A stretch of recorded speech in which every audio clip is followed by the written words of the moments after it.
I have a story to tell about a special cat. Anybody that has a cat will like this story. My husband and I had gone fishing, and on the way back, the couple that we were with, she said, "I have a litter of kitties." So of course we stopped to look at the kitties, and there was one that I've always liked, sort of dark black cats. So I saw them, and I put him in my hand and brought him home. He was so tiny. But she did say that, he was weaned and that sort of thing. Well, I tried to feed Smokey, but he wouldn't eat. So immediately I went up to the dime store, the variety store, and bought one of those little plastic bottles.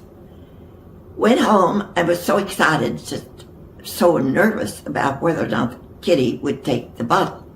Well, the kitty took the bottle, so everything worked out beautifully. Next thing was fix him a bed.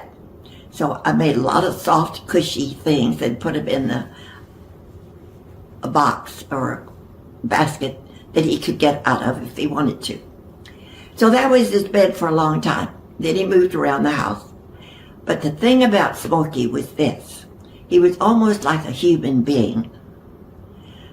If I left the kitchen and he didn't want me to leave the kitchen because of either eating or whatever, I would walk to the dining room, and here came Smokey. He'd grab me around the ankle, and sometimes he'd kind of nip at me because if I didn't respond, he was very determined. So then another cute thing about Smokey was we'd all be maybe watching TV, and all of a sudden you hear these little pads hitting the carpet. And it was Smokey. He was going to come and join us. And I'd lie down to read the paper on a sofa. And sure enough, Smokey came and got right on my chest and looked at me like, why are you not paying more attention to me? And then I played the piano. Smokey would sit on this bench beside me for a little bit. Then he'd put his feet on my shoulder and look at me. And then if that didn't work, he'd walk across the keyboard. So then he'd get kind of naughty, and he wanted to really kind of disturb me. So I would pick him up and put him outdoors. But that happened frequently, all the time. So anyway, this was a cat that just wanted everybody to love him, and they did. We did. He wasn't the prettiest kitten I've ever seen because he didn't have much fur on his head. But then later on in life, we had to give him some shots. And all of a sudden, his little face just blossomed with fur. So that's my story about Smokey. But anybody that likes cats should have another Smokey.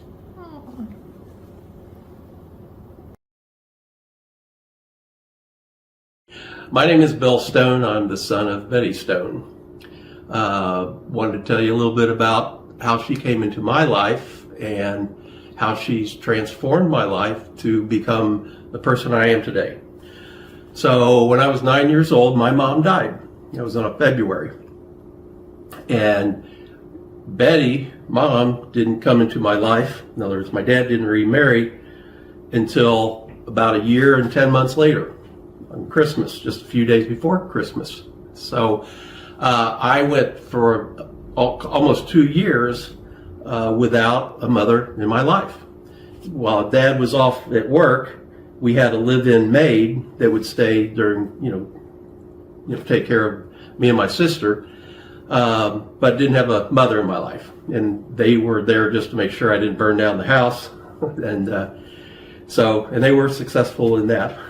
So, but at any rate, but during that period of time where I didn't have a mother, I got into all sorts of mischief, shoplifting candy from grocery stores. And anyway, I didn't vandalize anything, but I wasn't the model kid. I needed some discipline in my life.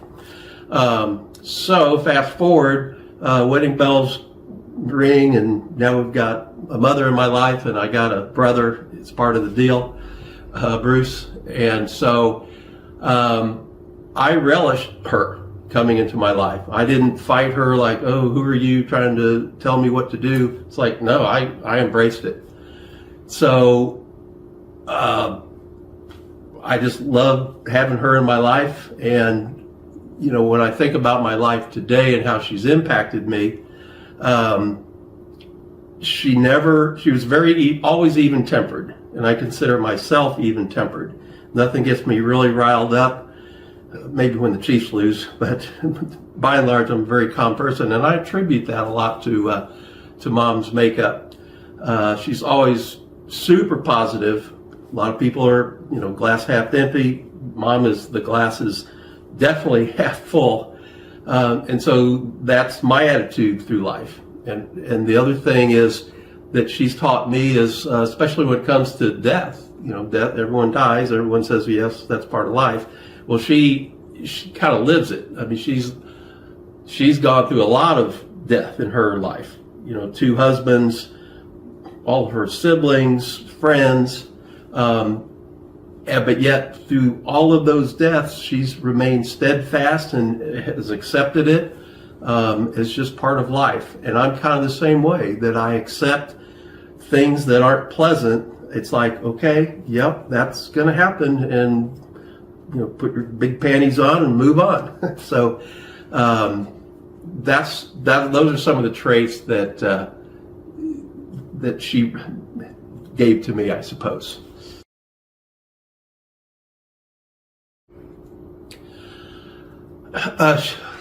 She never is like, you can't do this. You can always figure out a way to accomplish something.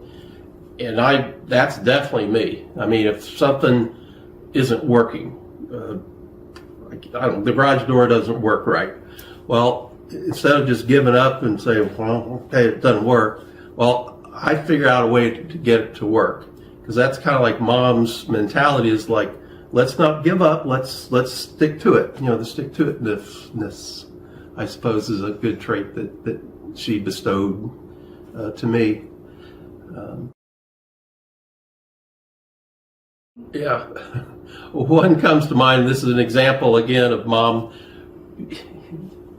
even facing near death on her part. She was very even-keeled. So we had a big backyard, and one day my friend and I were out in the backyard. We had a bow and arrow, and had the big target, and we were shooting at this big target, in the straw, the hay. And also, we didn't know this, but Mom was out planting some flowers by the house. So me and my friend, you're always thinking of trying to figure out how to misuse something. So we thought, well, instead of shooting this bow and arrow at this straw target leaned up against a tree, what happens if we shoot it straight up in the air? So we did. So we shot it straight up in the air, and it goes up, 200, 300 feet. Well, what goes up must come down, right? So the arrow came down. Well, that small of an object from that height, you have no idea if you're directly under it or if you're... So we would just run like heck because we thought, oh, it's coming down on me. And it turns out it would land, 50 feet away. We said, that's cool. So let's do it again. What could possibly go wrong, right? So we did. And, shoot the arrow up in the sky, starts coming down again, just skedaddle, get out of the way, and again, landed far from us. So we did that a few times. So one time, we didn't think this through. It's like, what happens if you don't shoot it straight 90 degrees up? What if you accidentally shoot it at 80 degrees. Well, it's going to land somewhere over there. Well, we did that, and it landed. Mom's out planting, and as she's digging around, this arrow that we're probably 200 feet away from her, well, this arrow just lands right next to her. So we didn't know where it ended up. We didn't know where it landed. We didn't even know Mom was out there. But next thing we know, so we're trying to figure out, well, where'd that arrow go? Well, we found the arrow. Mom was grasping it in her hand. She starts walking in the backyard and says, "Did you guys lose something?" So we said, "Oh my gosh."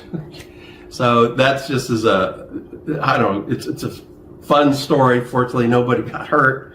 But again, she could have yelled at us, but she didn't. She was very stern. We knew we did something wrong, but that's just a story that comes to mind. I was in Boy Scouts, and with Boy Scouts you have merit badges that had to be sewn on to the we call it a sash. And so Mom would, whenever I'd get a merit badge, she was right there to help sew on the merit badge. And in high school I ran track, and so you had the letter jacket, and you'd get these different patches for different like state pole vaulting stuff. Anyway, you'd get a patch, and I didn't know how to sew, but she was always very willing to, yeah, I'll sew that on for you. And so she'd take out the needle and thread, and before I knew it, I had my proud patch on my letter jacket and my merit badges and whatnot. She also, every day she had a family of 5. There were 3 kids and my dad and Mom. Well, it's hard to take for granted. I as a kid growing up, you take for granted things that your parents do, and parents just do this. But every day she would cook a big old meal for all 5 of us. We'd all sit down at the dinner table, pretty much the same time. We ate late. Seems like we ate like at 7 o'clock. But she would have always a complete meal laid out. And she was a great cook. There's one recipe I still cook today, hamburger with mushroom soup served over rice, that she made when I was in junior high school, and I still make that today. But yeah, obviously she was a great provider as far as doing the laundry. Some families these days say, "Well, okay, kids, we're going to teach you how to do the laundry." But back then, no, that Mom did all that, did the cleaning, the cooking, the cleaning, and everything. I will tell you one other story. It does include Mom. So we're probably in junior high school, and it was right after the New Year. So we're all sitting around dinner. I should say, prior to this particular dinner, Mom also did all the dishes after dinner. After dinner, we all scattered and did our games and whatnot. Well, it's like January 2nd. We're all sitting around the dinner table, and Mom goes, "Well, kids, your father and I made a New Year's resolution." And we thought, well, what's a resolution? They said, well, it's something that, change in your life. I said, okay, where's this leading to, Mom? So she says, your father and I have decided that we're no longer going to do the dishes after dinner. You kids are. So I thought, I'm really not liking this resolution, but tell me more, Mom. So she says, yeah, okay, so Sue is the oldest. Sue is 2 years older than me. Bruce is 2 years younger than me. So Bruce and me were the young guys, but Sue was the adult, the big kid. So anyway, on Monday, Wednesday, and Friday, your sister Sue will do the dishes all by herself. We thought, well, that's a pretty good deal. They said, however, on Tuesdays and Thursdays, you boys, Bruce and Bill, you guys have to do the dishes. Well, then I thought, well, I really don't like this resolution, but we went with it. And so it turned out, Bruce and I, teamwork, one day, we didn't have a dishwasher. I should probably say we didn't have a dishwasher. So everything was done by hand. So Bruce and I would alternate. One day he would wash and I would dry, and the next day I'd wash and he'd dry. But we had great fun, especially if well, I was always picking on Bruce, so I take the towel if it was my turn to dry the dishes, I take while he was washing, I,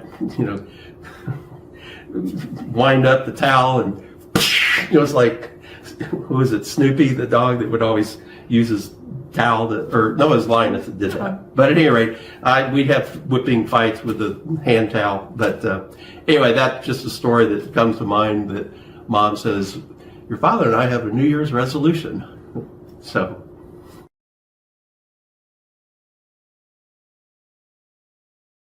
Yeah. As I got older, when I went off to college, it's kind of like you don't even think about your parents. And so, plus to call long distance, you had to pay for long distance. But then after college, I got a job, and now I've got a career, and my focus is on the career, and you don't think about mom and dad so much. But then fast forward to as and eventually dad passed away, I started, it's like, I need to talk to my mom and dad more often than once a year, on the telephone. So at any rate, several years ago, I just started calling Mom every day, and I call her every morning, and sometimes I might, on days she has bridge, I might call her in the afternoon and say, how'd bridge go? And usually it's, I came in last. But every once in a while, it's like, I came in first. I said, yeah, Mom. So yeah, I talk to Mom every day, and every once in a while, if I forget to call her, she'll call me the next day. Is everything okay? I go, yeah. Well, you didn't call. Oh, sorry, I forgot. So anyway, so she looks forward to my phone calls, I think. Yeah, she's my stepmom, and it's like, that's almost like is a cuss word. It's like, no, she's my mom. Technically, she's my stepmom. I don't even think of her in that light. She's my mom. She raised me. Yeah. So.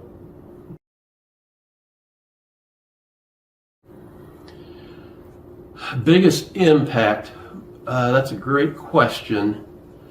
I would say caring for others, loving others, regardless of, race, color, creed, all that kind of stuff, just loving another person, not speaking badly of anyone, looking for the good in people, instead of looking at the negative that I could say or think about that person. No, you look for the positive, the positive attributes and traits of another person. So she taught me that. Yeah. We didn't have to sit down and say, okay, Bill, now I'm going to teach you how to be compassionate. But it was just her trait, her nature, that just naturally, I observed it, I guess. Yeah. Mom, what time's dinner? I'm on a timer here. No, I would say how much I love her and how much she means to me. And,